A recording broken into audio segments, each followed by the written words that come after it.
So the innovation had started in the previous century.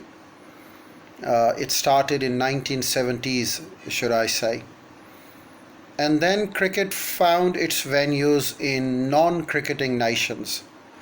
Say, for instance, as I just told you, that there were cricketing tournaments in North America.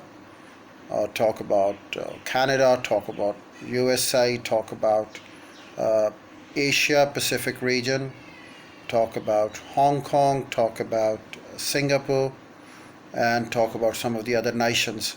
And even so to say about United Arab Emirates. Their first venue was created in Sharjah. They call it Sharqa in Arabic language, and another dialect is Sharjah for English language.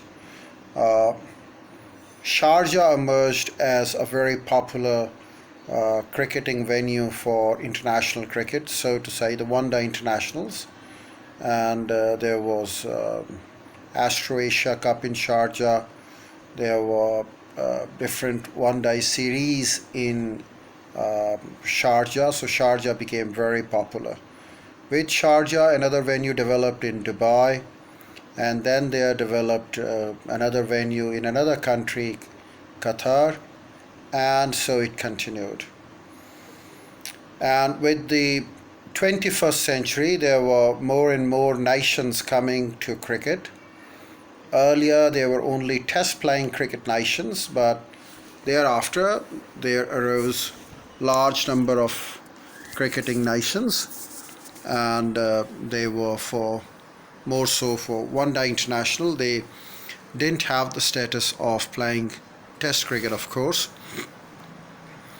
And one day international brought along with it commercialism. One day international brought along with them the capacity stadiums.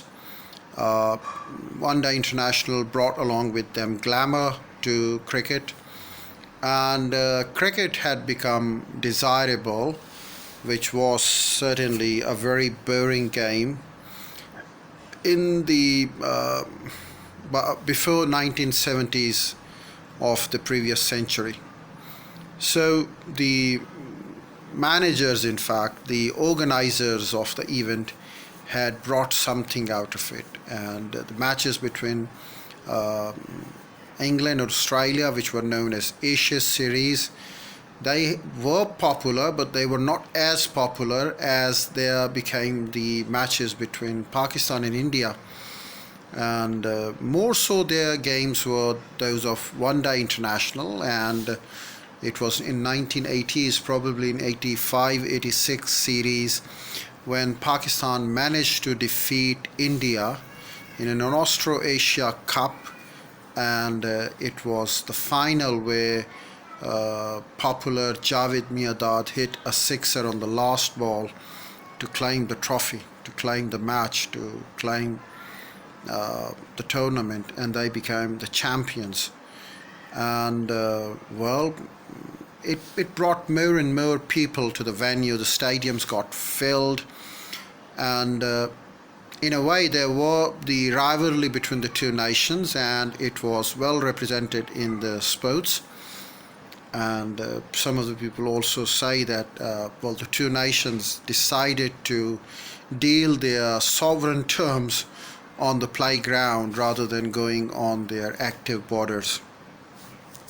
Yes, there were tensions between the two nations in 1980s, and well, there were no war in 1980s.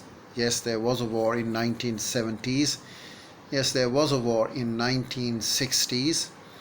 So can someone believe that they had a war in 1960s, they had a war in 1970s, but they didn't have a war in 1980s because they decided to deal their terms on a cricketing stadium, a cricketing pitch?